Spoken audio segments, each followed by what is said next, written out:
নমস্কার বন্ধুরা, আমি নীলিমা। সবাই কেমন আছেন? এই দেখুন, আজ আমি বানাচ্ছি সয়াবিন আলুর কষা। কেমনভাবে বানাচ্ছি পুরো ভিডিওটি দেখবেন, সবাই পাশে থাকবেন।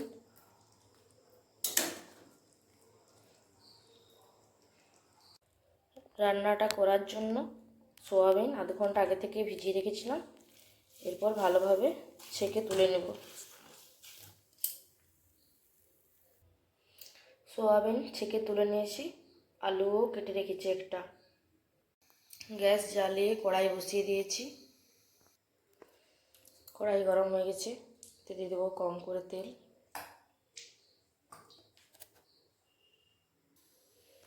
তেল গরম হয়ে গেছে, কেটে রাখা আলু দিয়ে দেবো।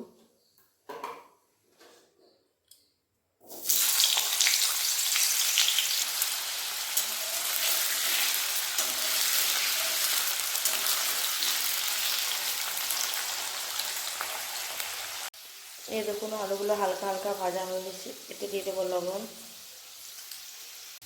আর দিয়ে দিলাম হলুদের গুঁড়ো।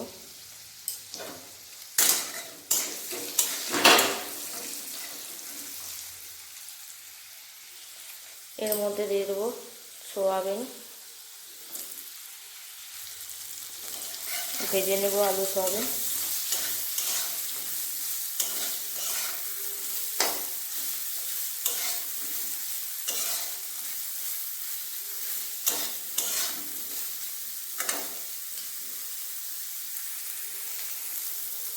আলু সয়াবিন ভাজা হয়ে গেছে, এরপর তুলে নেব।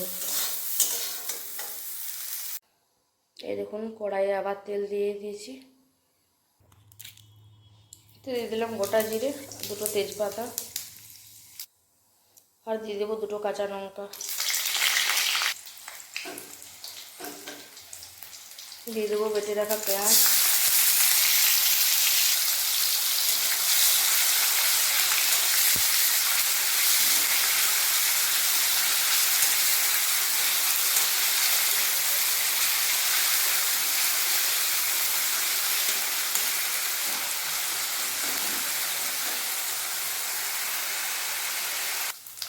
পেঁয়াজ ভেজে নিয়েছি, এর মধ্যে দিয়ে দেবো আদা রসুন বাটা।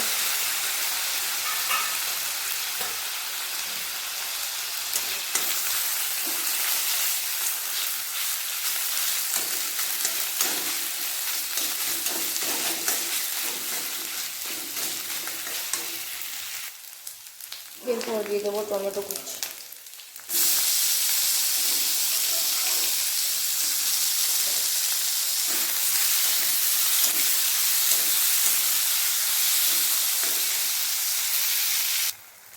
টমেটো গলে গেছে, এর মধ্যে দিয়ে দেবো হলুদের গুঁড়ো,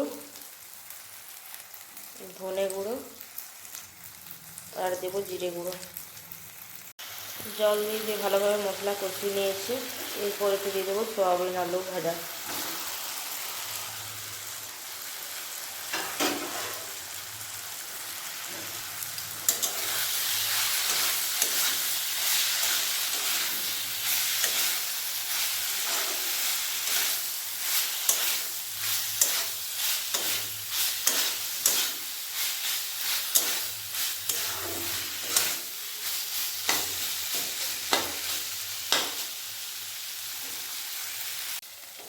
সয়াবিন আলু ভালোভাবে কষিয়ে নিয়েছি।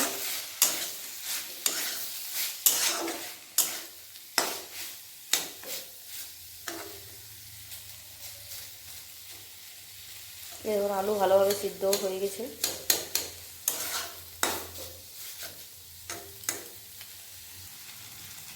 এর মধ্যে দিয়ে দেবো গরম জল।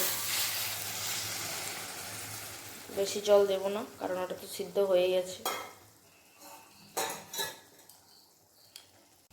এরপর এর মধ্যে দিয়ে দিলাম গরম মশলার গুঁড়ো,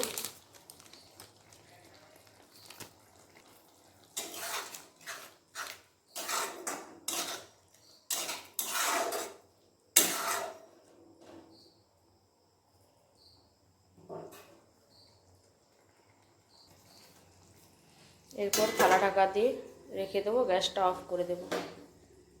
5 মিনিট পর দেখাচ্ছি ঢেলে নিয়ে।